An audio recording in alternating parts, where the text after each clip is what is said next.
Good afternoon everyone. आज हम मुगल साम्राज्य के पतन के कारणों के बारे में जानेंगे और समझेंगे। मुगल साम्राज्य रूपी सूर्य किन मुगल शासकों के समय काल में अपने चरमोत्कर्ष पे था और किन शासक के काल में वह चमकता सूर्य अस्ताचल की ओर चला गया, और साथ ही साथ वो कौन से कारण थे जिन्होंने मुगल साम्राज्य रूपी वृक्ष की एक एक शाखाओं को तोड़कर उसे ठूंठ में बदल दिया, अर्थात उसका पतन हो गया। और एक एक ऐसा साम्राज्य जिसका विस्तार उत्तर से दक्षिण, पूरब से पश्चिम तक विस्तृत था, ऐसे वो कौन से कारण थे जिन्होंने इसे सीमित कर दिया। उन सभी कारणों को हम वन बाय वन समझेंगे। बट सबसे पहले हम ये समझेंगे कि पूर्वगामी मुग़ल कौन थे और परिवर्ती मुग़ल कौन थे, और वे कौन से डिफरेंस थे जिसके कारण ऐसी स्थिति आई जिसके कारण हमारा मुग़ल एम्पायर पतन की ओर उन्मुख हो गया। तो स्टार्ट करते हैं। सबसे पहले हम लीडिंग मुग़ल एम्परर की बात करें तो जहां बाबर के समय में हमारी मुग़ल साम्राज्य की नींव पड़ी और साम्राज्यवादी विस्तार के तहत उन्होंने मुग़ल साम्राज्य की नींव ही डाली, साथ ही साथ उन्होंने अपने शासन का विस्तार भी किया। और अपनी अगर हम बात करें उनकी रचनाओं के बारे में, उनकी योग्यताओं के बारे में, तो बाबर एक काफ़ी बहुमुखी प्रतिभा का धनी था, एक विद्वान था। उन्होंने तुजुक बाबरी के माध्यम से भारत संबंधी विवरण दिए, भौगोलिक व्यवस्था रचना के बारे में बताया, भारतीयों के बारे में बताया, उस समय कौन से राज्य थे इसके बारे में बताया। और चूँकि अधिकांशतः समय युद्ध में बीतने के कारण कोई भी उल्लेखनीय योगदान वो ना दे सके, परंतु फिर भी उन्होंने कुछ जामा मस्जिद, काबुली बाग सबका निर्माण करके कुछ ना कुछ योगदान दिया। बट कम समय में ही उनकी मृत्यु हो गई और ज़्यादा उल्लेखनीय योगदान वो ना दे सके। बट उनके इस प्रयासों को उनके पुत्र हुमायूं ने आगे बढ़ाया।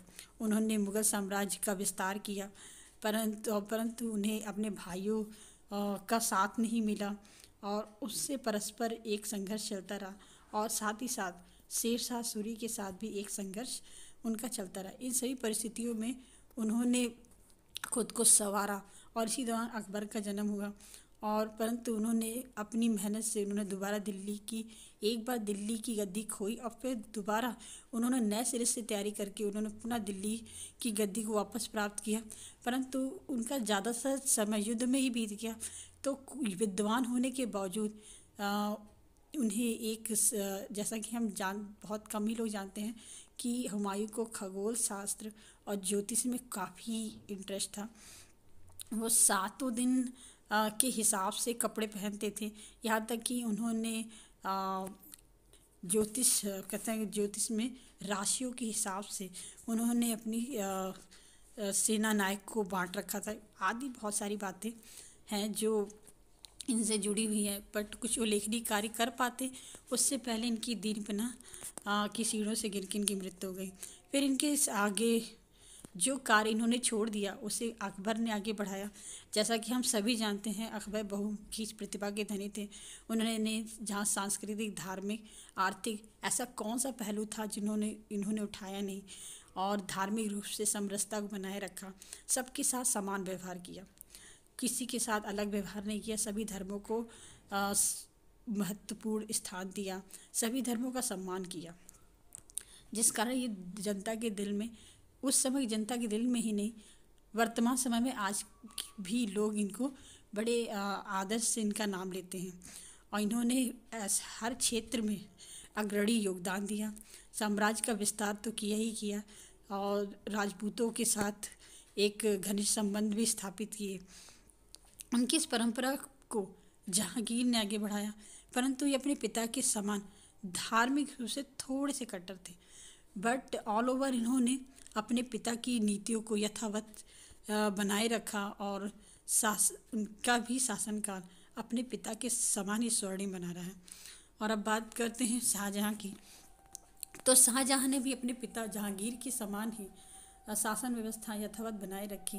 बट हाँ, थोड़ी सी उसकी धार्मिक कट्टरता जहांगीर से भी कुछ थोड़ी सी बढ़ गई थी।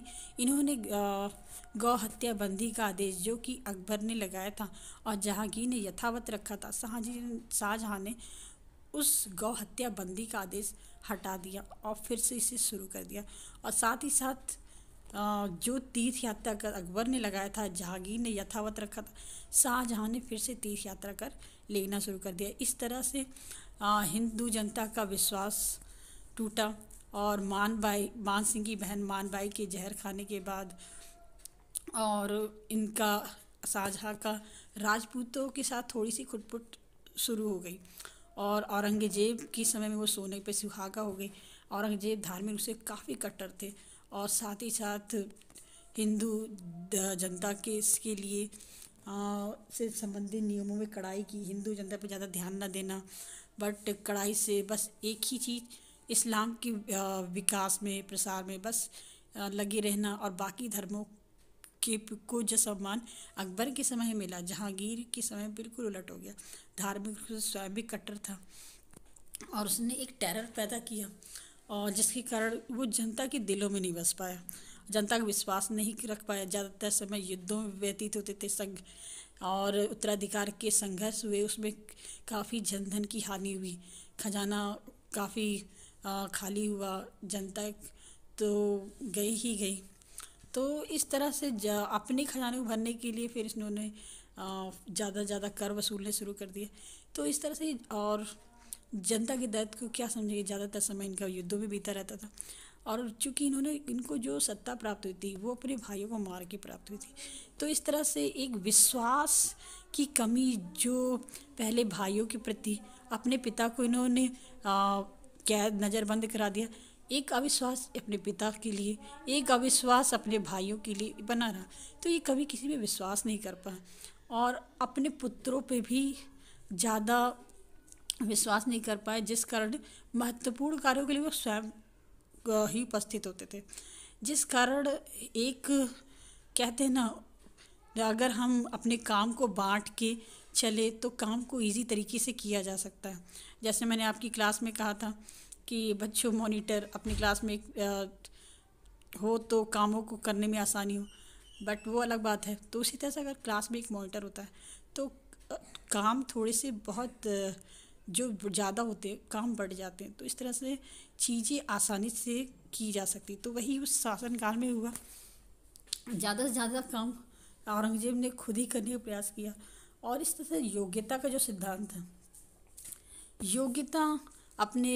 योग्यता जब हम कोई काम को एक बार, दो बार, तीन बार, कई बार करते हैं तभी हम उसमें सिद्धहस्त हो पाते हैं, उसको करने के लिए अभ्यस्त हो पाते हैं, उसे बहुत अच्छे से कर पाते हैं। स्टार्टिंग में जब हम कोई किसी काम करते हैं तो थोड़ी गलतियाँ होती हैं, दूसरी बार करते हैं तो फिर गलतियाँ होती हैं, बट चौथी, पाँचवीं, छठी जब हम इस काम को बार बार करते हैं तो और अच्छे से कर पाते हैं, उसमें हम माहिर हो पाते हैं।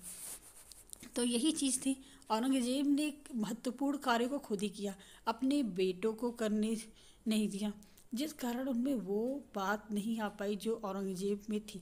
वो योग्यता जो कि शासन को चलाने के लिए ज़रूरी होती है वो नहीं डेवलप हो पाई, जो हमारे स्टार्टिंग के मुग़ल एम्परर में थी, जो कि आगे चल के मुग़लों के पतन का कारण बनी। तो अब बात करते हैं लेटेस्ट मुग़ल की, और अब बात करते हैं उत्तर मुग़ल सम्राट की। तो जिनके नाम Bahadur Shah first, Jahandar Shah, Farrukh Siyar, Mohammad Shah Hussain Akhtar, Ahmad Shah Alamgir second, Shah Alam second, Akbar second और बहादुर शाह जफ़र है। अब बात करते हैं मुग़लों के पतन के संदर्भ में। तो मुग़ल के पतन के जो बीज थे वो धीरे धीरे तो जहांगीर के शासनकाल में ही बोए जाने लगे, है ना, और जो धीरे धीरे औरंगजेब के शासनकाल में थोड़ा और फला फूला, बट उसे उचित एनवायरनमेंट, एक उचित वातावरण वो हमारे इन लेटर मुगल्स के टाइम पीरियड में मिला। कैसे मिला? एक पौधा कैसे बड़ा होता है जब उसे उचित एनवायरनमेंट मिले, उसी तरह हमारे जो मुगलों का पतन था उससे उचित हवा पानी कब मिली, मतलब उचित वातावरण कैसे मिला। इन कमज़ोर मुगल शासकों के समय, इनके समय में सत्ता को पाने का लोभ ज़्यादा था। सत्ता को पाने के लिए खून खराबा तो आम बात थी, वो तो इन्होंने अपने पूर्वजों से ही सीखा था। क्योंकि ये परिवार, एक परिवार में ही आपस में कला होना, तो ये ना घर में स्थिर रहे और बाहर भी अमीर शक्तिशाली हो चुके थे। कमज़ोर बादशाहों के समय वो भोग विलासिता का जीवन जी रहे थे, तो वो भी बादशाहों को कठपुतली की तरह ही ट्रीट करते थे।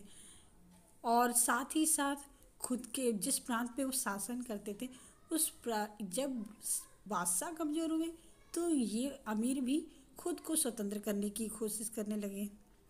और राजा कुछ कर नहीं सकता था क्योंकि उनमें वो योग्यता थी ही नहीं जो हमारे पूर्ववर्ती मुगल सम्राटों में थी। ये भोग विलासिता का जीवन जीते थे काफ़ी, और साथ ही साथ इन्हें अपने खून खराबा करके सत्ता पाने से इन्हें अपने परिवार में ही विश्वास नहीं रहा। जब परिवार में ही विश्वास नहीं है तो जब परिवार मजबूत होता है तभी इंसान आगे बाहर देखता है। बट कला घर में ही थी तो वो बाहर कैसे देखते। और बाहर भी ये अमीर अलग ही तांडव मचाए हुए थे। आपसी लोभ के लिए, आपसी फ़ायदे के लिए ये आपस में ही एक दूसरे को नीचा दिखाने का प्रयास करते थे। कभी कभी तो राजा के से अधिक बेनिफिट पाने के लिए, बड़ा पद पाने के लिए ये युद्ध में एक दूसरे के विरुद्ध दो अमीर एक दूसरे को ही नीचा दिखाने की कोशिश करते थे, एक दूसरे को ही मिसलीड किया करते थे। और कभी कभी तो खुद के लाभ के लिए विदेशी आक्रमणकारियों से भी मिल जाया करते थे। तो घर में भी कला और इनके प्रशासनिक नीतियाँ भी कुछ कमज़ोर थी जो इन्हें कुछ बेहतर ना दे सकी। इनकी प्रशासनिक नीतियाँ जो इनके पूर्वजों ने बनाई ये उससे प्रॉपर चला भी नहीं पाए। महत्वपूर्ण डिसीजन लेने की बारी आई तो ये कटने लगे, महत्वपूर्ण डिसीजन लिए ही नहीं। और कुछ अच्छे कदम उठाने लगे तो मौलवी जो भी होते काजी वो टांग अड़ाने लगे। और साथ ही साथ अमीर मनसबदार तो अलग ही थे। तो ऐसी परिस्थितियों में खुल के कोई काम कर नहीं पाते थे और इनमें वो योग्यता भी नहीं थी जो इनके पूर्ववर्ती शासकों में थी। साम्राज्यवादी विस्तार क्या करते, जब ये घर में ही आपस में ही और अपने ही सरदारों को अब बाहर आक्रमणकारियों को ही रोकने में लगे थे। तो इस परिस्थितियों में ना तो कोई उल्लेखनीय निर्माण हुए, ना ही कोई साहित्यिक रचना हुई। हाँ, संगीत का थोड़ा विकास हमारे मोहम्मद शाह रंगीला के दौर में जरूर हुआ क्योंकि वो खुद इसमें बहुत रुचि रखते थे। पर बाद के जितने भी मुग़ल शासक आए कोई बेहतरीन नहीं था जो इस मुग़ल साम्राज्य को आगे बढ़ा ले जाए। लास्ट में कुछ मुग़ल बादशाहों ने कोशिश की बट तब तक बाजी उनके हाथ में निकल चुकी थी, खजाना खाली हो चुका था। और ऐसे में कला का दौर और बढ़ चुका था। ऐसे में जब हाथ खाली हो तो इंसान कौन से प्रशासनिक नीतियों को फॉलो कराएगा। अपने ही सरदारों को पैसे देने में उनको अपने घर तक के बर्तन बेचने पड़े। तो अब ऐसी स्थिति में वो क्या करते, तो अंग्रेज़ों से उन्होंने हाथ मिला लिया, फिर पेंशन पाके एक साइड हो गए। तो इस तरह से मुग़ल साम्राज्य के हाथ से सत्ता अब अंग्रेज़ों के हाथ की कठपुतली बन गया। तो इस तरह से एक मुग़ल काल का शुरुआती दौर जितना गौरवशाली रहा, अंत उतना ही दुखदायी। तो अब बात करते हैं वन बाय वन इन मुग़ल सम्राटों के बारे में, ठीक है। तो और अब बात करते हैं बहादुर शाह प्रथम की। इसका टाइम पीरियड हमारा 1707 से 12 AD था। इनके अन्य नाम है शाह आलम प्रथम। इनकी उपाधि थी साहिब बेखबर। साहिब बेखबर इसलिए क्योंकि ये महत्वपूर्ण निर्णयों को लेने में हिचकते थे, उससे बचते रहते थे, स्किप कर जाते थे। दैट इज़ वाई कि ये साहिब बेखबर कहलाएं।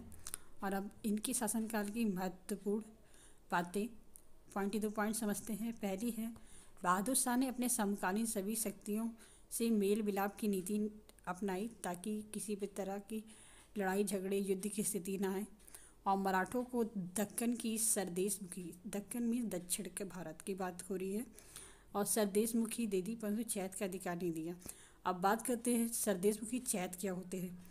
सरदेशमुखी जो राज्य मराठों का संरक्षण स्वीकार करते थे उन्हें उन्हें 10% अपने कुल राजस्व का 10% सरदेशमुखी के नाम पर और राजस्व का 25% चैत के नाम पर मराठों को देना होता था, जिसमें से चैत का 3/4 भाग मराठा अपने सरदारों में बांटते थे और सरदेशमुखी का 10% ये मराठा शासक स्वयं रखता था। तो यहाँ पे सरदेशमुखी 10% मराठों को दे दिए गए, पर चैत का अधिकार नहीं दिया गया।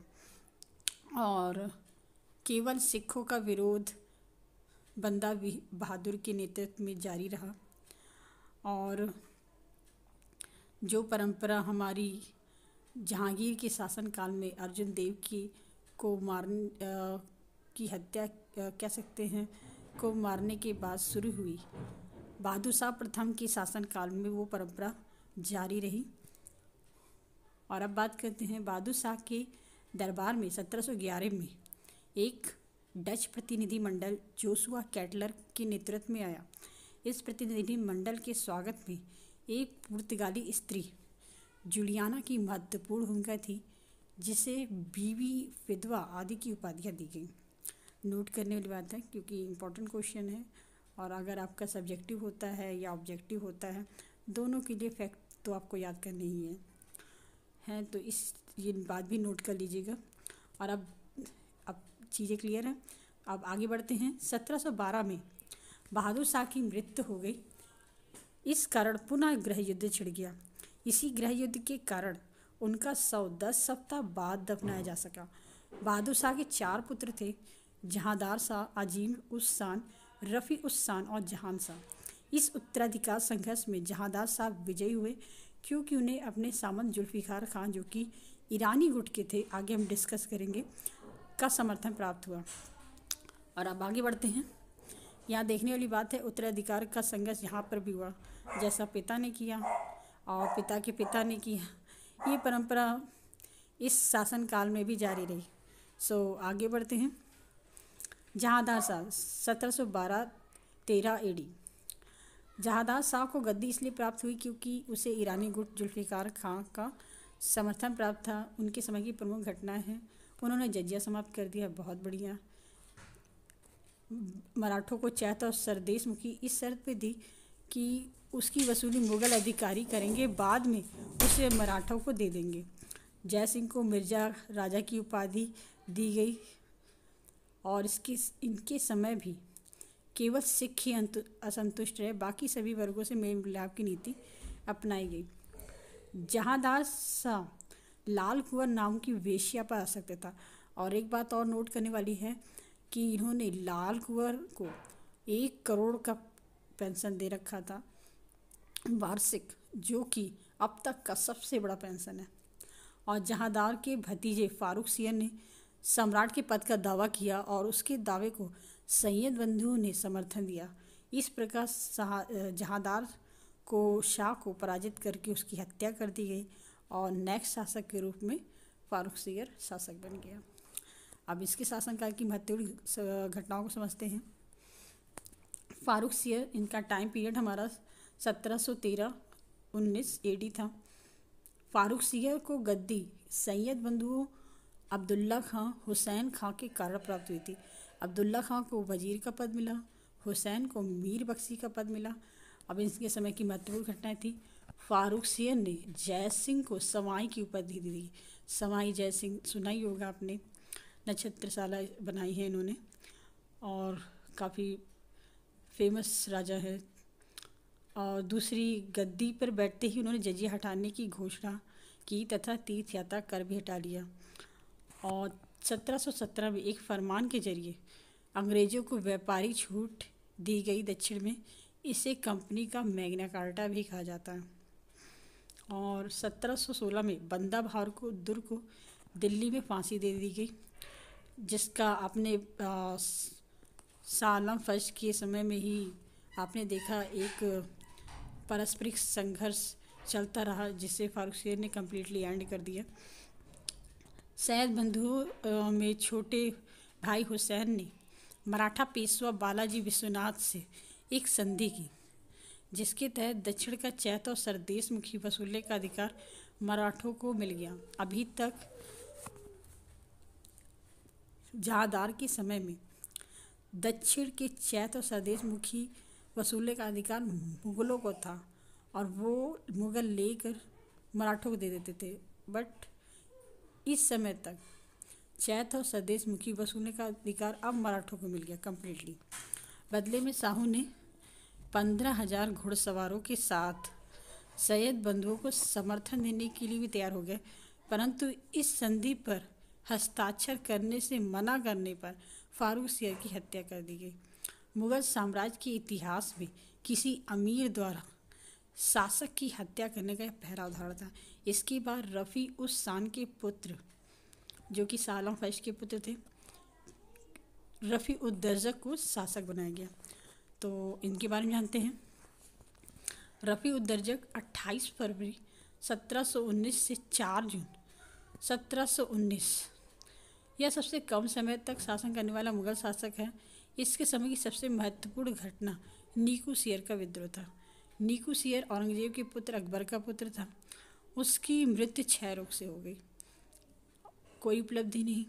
और आगे बढ़ते हैं। रफ़ी उद दौला 6 जून 1719 17 सितंबर से 1719 उपाधि थी शाहजहां द्वितीय। सैयद बंधु ने इसे गद्दी पर बैठाया। यह अफीम का आदी था। इसकी भी मृत्यु पेचिश से हो गई। अब बात करते हैं मोहम्मद शाह की।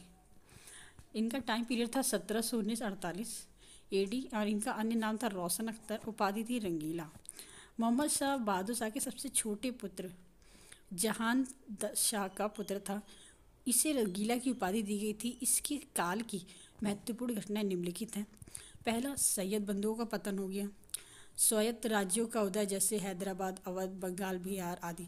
हमने क्या कहा था, जो मनसबदार शक्तिशाली हुए उन्होंने कमज़ोर मुग़ल बादशाहों के समय खुद को स्वतंत्र कर लिया, वही यहाँ पर हुआ। और विदेशी आक्रमण नादिर शाह 1719 में हुआ। बाजीराव प्रथम द्वारा 1737 में दिल्ली पे चढ़ाई। और कुल मिलाकर मोहम्मद शाह के समय में ही प्रांतीय राजवंशों का उदय हुआ एवं दिल्ली सल्तनत की सत्ता वास्तविक रूप से छिन्न भिन्न हो गई। और आगे विदेशी आक्रमण नादिर शाह के बारे में आगे पढ़ेंगे, बट सबसे पहले इन परिवर्तित मुगलों के बारे में समझ लें। अब बात करते हैं अहमद शाह की। 1748-54 AD। मोहम्मद शाह की मृत्यु के बाद उनका एकमात्र पुत्र अहमद शाह गद्दी पर बैठा। उसका जन्म एक नर्तकी से हुआ था। इसके समय में मुगल अर्थव्यवस्था छिन्न भिन्न हो गई। सैनिकों को वेतन देने के लिए भी पैसे नहीं बचे। फलस्वरूप कई स्थानों पर सेना ने विद्रोह कर दिया। इसके समय में राजकीय कामकाज इनकी माँ उधम देवी देख रही थी। इसी के समय में अहमद शाह अब्दाली ने अपना पहला आक्रमण 1947 में किया।